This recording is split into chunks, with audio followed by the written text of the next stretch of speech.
ఆచి చికెన్ మసాలా. తెలంగాణలో గత 3 రోజులుగా పలు చోట్ల వర్షాలు కురుస్తూనే ఉన్నాయి. ఈ వర్షాలు ఆగస్టు నెల చివరి దాకా కంటిన్యూ అవుతాయని వాతావరణ శాఖ తెలిపింది. ఇవాళ రాష్ట్రంలో అక్కడక్కడ తేలికపాటి నుంచి మోస్తరు వర్షాలు కురిసే అవకాశం ఉందని సూచించింది. ఆదిలాబాద్, కొమరంభీం, ఆసిఫాబాద్, మంచిర్యాల, నిర్మల్, నిజామాబాద్, జగిత్యాల, రాజన్న సిరిసిల్ల, కరీంనగర్, పెద్దపల్లి, జయశంకర్, భూపాలపల్లి, ములుగు, భద్రాద్రి కొత్తగూడెం, ఖమ్మం, రంగారెడ్డి, హైదరాబాద్, మేడ్చల్, మల్కజ్గిరి, వికారాబాద్, సంగారెడ్డి, మెదక్, కామారెడ్డి, మహబూబ్ నగర్, వనపత్రి, నారాయణపేట, జోగులాంబ, గద్వాల జిల్లాల్లో అక్కడక్కడ ఉరుములు మెరుపులు కూడిన వర్షాలు పడే అవకాశం ఉందని తెలిపింది.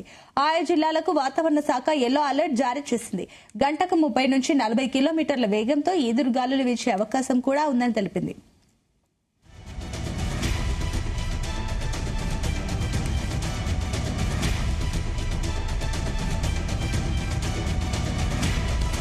ఇదే అంశానికి సంబంధించి మరిన్ని డీటెయిల్స్ మా కరెస్పాండెంట్ రాజు పటేల్ అందిస్తారు. Raju Patel, good morning. Very good morning Smitha. వాయువ్య బంగాళాఖాతంలో ఒక అల్పపీడనం ఏర్పడింది. ఈ వాయువ్య బంగాళాఖాతంలో కేంద్రీకృతమైనటువంటి అల్పపీడనానికి అనుకరణంగా ఉపరితల ఆవర్తనం ఏర్పడింది. సో దీని ప్రభావంతో ఈ రోజు రేపు తెలంగాణలో విస్తారంగా వర్షాలు కురిసే అవకాశం ఉందని కూడా హైదరాబాద్ వాతావరణ శాఖ అధికారులు తెలిపారు. ఇప్పటికే గత 4 రోజుల నుంచి కూడా తెలంగాణ వ్యాప్తంగా కూడా ఓ మోస్తారు నుంచి భారీ వర్షాలు అయితే కురుస్తున్నాయి.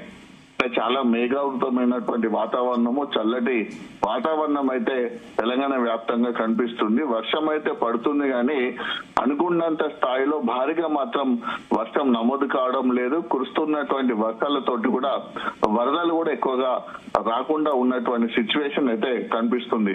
సో ఇలాంటి సిచ్యువేషన్స్ లో వాతావరణ శాఖ అయితే బిగ్ అలర్ట్ జారీ చేసింది. ఎందుకంటే ఈ రోజు అక్కడక్కడ తేలికపాటి నుంచి మోస్తారు వర్షాలు కురిసే అవకాశం ఉందని తెలిపింది. దీంతో పాటు ముఖ్యంగా ఆదిలాబాద్, కొమరంభీం, ఆసిఫాబాద్, మంచిర్యాల, నిర్మల్, నిజామాబాద్, జగిత్యాల, రాజన్న సిరిసిల్ల, కరీంనగర్, పెద్దపల్లి, జయశంకర్, భూపాలపల్లి జిల్లా, ములుగు, భద్రాద్రి కొత్తగూడెం, ఖమ్మం, రంగారెడ్డి, హైదరాబాద్, మేడ్చల్, మల్కాజ్గిరి, వికారాబాద్, సంగారెడ్డి, మెదక్, కామారెడ్డి, మహబూబ్ నగర్, వనపర్తి, నారాయణపేట, జోగులాంబ జిల్లాలో అక్కడక్కడ ఉరుములు మెరుపులతో కూడినటువంటి వర్షం కురిసే అవకాశం ఉందని చెప్పి ఈ జిల్లాలకు వాతావరణ శాఖ ఎల్లో అలర్ట్ జారీ చేసింది. దాదాపు 30 నుంచి 40 కిలోమీటర్ల వేగంతో ఈదురు గాలులు కూడా వీచే అవకాశం ఉందని కూడా వాతావరణ శాఖ తెలిపింది. దాంతో పాటు ఇలాంటి సిచ్యువేషన్ లో ప్రజలు కూడా చాలా జాగ్రత్తగా ఉండాలని కూడా సూచనలు చేసింది. సో ఇలాంటి పరిస్థితుల్లో అయితే మరొకసారి అయితే భారీ వర్ష సూచన ఉందని వాతావరణ శాఖ అలర్ట్ చేసినటువంటి పరిస్థితులలోనైతే వర్షాలు పడుతున్నాయి తప్ప మనకైతే కంటిన్యూగా మాత్రం ఈసారి అయితే వర్షాలు పడట్లేదు సునీత. ఎందుకంటే గత 4-5 రోజుల నుంచి కూడా కంప్లీట్ కూడా వర్షం పడేటువంటి పరిస్థితులు అయితే కనిపిస్తున్నాయి కానీ భారీగా వర్షపాతం మాత్రం నమోదు కావడం లేదు. జూలై చివరిలో కురిసినటువంటి అత్యధిక వర్షపాతమే ఈ సంవత్సరం తెలంగాణలో కురిసినటువంటి భారీ వర్షపాతంగా కూడా ఆ రికార్డులు చెప్తున్నాయి. ఏదైతే ఇప్పుడు ఉన్నటువంటి సిచ్యువేషన్ లో ఖచ్చితంగా కూడా వానలు కురవాలనేది రైతాంగం కోరుకుంటుంది. ఎందుకంటే మనకు తెలంగాణలో ఈ ఏడాది ఆశించినంతగా అయితే వర్షాలు కురవడం లేదు. నైరుతి రుతుపవనాల ప్రారంభంలోనే లోటు వర్షపాతం నమోదైంది.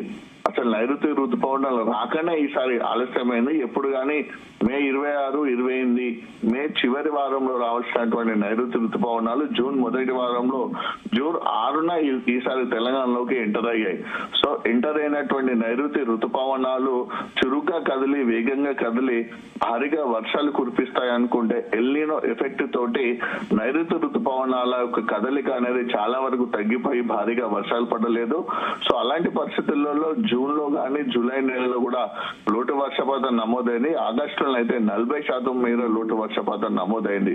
సో మనకి ఇప్పుడు ఇప్పటి వరకు ఈ ఆగస్ట్ అంటే ఆల్మోస్ట్ ఇంకొక మనకు 4-5 డేస్ అయితే కంప్లీట్ అవుతున్నటువంటి పరిస్థితులలో ఇక అటు రైతాంగం ప్రజలు కంప్లీట్ గా కూడా రాబోయే సెప్టెంబర్, అక్టోబర్ ఈ 2 నెలల్లోనే కూడా ఎక్కువగా ఆశలు పెట్టుకున్నారు. అయితే సెప్టెంబర్ వరకే మనకు వర్షాకాలం ఉంటుంది. ఒకవేళ అక్టోబర్ నెలలో కురిసేటువంటి వర్షం అయితే అకాల వర్షం.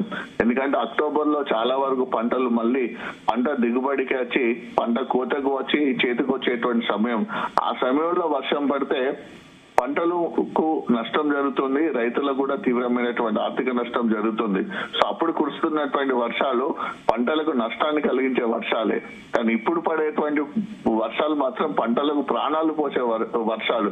సో పంటలకు ప్రాణాలు పోసే సమయంలో వానలు పడకుండా పంటలు ప్రాణాలు తీసేటువంటి సమయంలో వర్షాలు పడితే మాత్రం తీవ్రమైనటువంటి నష్టం వాటిల్లుతుందని కూడా రైతాంగం ఆందోళన చెందుతుంది. సో ఇలాంటి పరిస్థితులలో ఆల్మోస్ట్ మనకి ఇక వానాకాలం సంబంధించినటువంటి 3 నెలల కాలము అయిపోతున్నటువంటి పరిస్థితులలో ఇంకా 1 నెల, అది రాబోయేటువంటి సెప్టెంబర్ నెల మాత్రమే మిగిలి ఉంది. సో కనీసం సెప్టెంబర్ లో భారీగా వర్షాలు కురుస్తాయంటే సెప్టెంబర్ లో కూడా ఆశాజనకంగా వానలు పడే పరిస్థితి లేదని కూడా అటు భారత వాతావరణ శాఖ ఐఎండీ కూడా తెలిపింది. సో ఇలాంటి పరిస్థితులలో కూడా వానలు కురవాలని అయితే రైతాంగం ప్రజలైతే ఎంతో ఆశగా ఎదురు చూస్తున్నారు సునీత. సో ఒక రకంగా చెప్పాలనుకుంటే మనకు ప్రస్తుతం అయితే రాష్ట్రంలో ఒక రకమైనటువంటి కరువు పరిస్థితే చాలా చోట్ల కూడా మనకు తాండవిస్తుందని చెప్పవచ్చు. కేవలము పడుతున్నటువంటి వర్షాలు కూడా కంప్లీట్ గా ఉత్తర తెలంగాణ జిల్లాలోనే పడుతున్నాయి. ఉమ్మడి ఆదిలాబాద్, ఉమ్మడి కరీంనగర్, ఉమ్మడి వరంగల్, ఉమ్మడి నిజామాబాద్ జిల్లాలో మాత్రమే మనకు నమోదైనటువంటి ఆ కొద్దిపాటి వర్షమైనా ఈ ప్రాంతంలోనే పడింది. దక్షిణ తెలంగాణ, మధ్య తెలంగాణ, అటు ఉమ్మడి మహబూబ్ నగర్ జిల్లా, ఉమ్మడి మెదక్ జిల్లాలో మాత్రం ఇప్పటి వరకు కూడా భారీగా వర్షాలు కురవలేదు. ఎందుకంటే దాదాపు వెదర్ ఎక్స్పర్ట్స్ కానీ సో దాంతో పాటు రాష్ట్ర ప్రభుత్వం విడుదల చేసినటువంటి గణాంకాల ప్రకారం చూసుకున్నప్పటికి కూడా ఈసారి మాత్రం మనకు 2 ప్రధాన నదులైనటువంటి గోదావరి నది, కృష్ణా నదిల పైన ఉన్నటువంటి ప్రాజెక్టులు ఏది కూడా పూర్తిగా నిండలేదు. కేవలం గోదావరి నదిపై ఉన్నటువంటి ఎల్లంపల్లి ప్రాజెక్టు నిండింది. సో ఈ ప్రాంతంలో కురిసినటువంటి వర్షం వలన ఒక్క ప్రాజెక్టు మాత్రమే పూర్తిగా నిండిపోయి గేట్లను లిఫ్ట్ చేయడం జరిగింది. సో ఇలాంటి సిచ్యువేషన్లలో మిగతా ఏ ప్రాజెక్ట్ లో కూడా పూర్తి స్థాయిలో నీటి లేదు. ఆఫర్కే వాటర్ స్టోరేజ్ ఉంది కాబట్టి దాని దిగువన ఉన్నటువంటి లక్షలాది ఎకరాల పంటల సాగు కూడా చాలా ప్రశ్నార్థకంగా మారుతున్నటువంటి పరిస్థితి మనకు కనిపిస్తుంది. ఎందుకంటే అడపదడప ఈ వానాకాలంలో కురుస్తున్నటువంటి వర్షాలతో అయితే కొద్దిగా అప్పుడప్పుడు పంటలకు ఉపయోగకరంగా కనిపిస్తుంది తప్ప ఇక రాబోయే యాసంగి సీజన్ పంటల పరిస్థితి మాత్రము ఎలా అనే దానిపైన కూడా ఇప్పటి నుంచే కూడా రైతాంగం ఆందోళన వ్యక్తం చేస్తుంది. సో ఇలాంటి సిచ్యువేషన్లలో భారీగా వానలు కురవాలని, వర్షాలు పడాలని కూడా రైతాంగం అయితే ఎదురు చూసింది Sunitha. Right, thank you Raju Patel.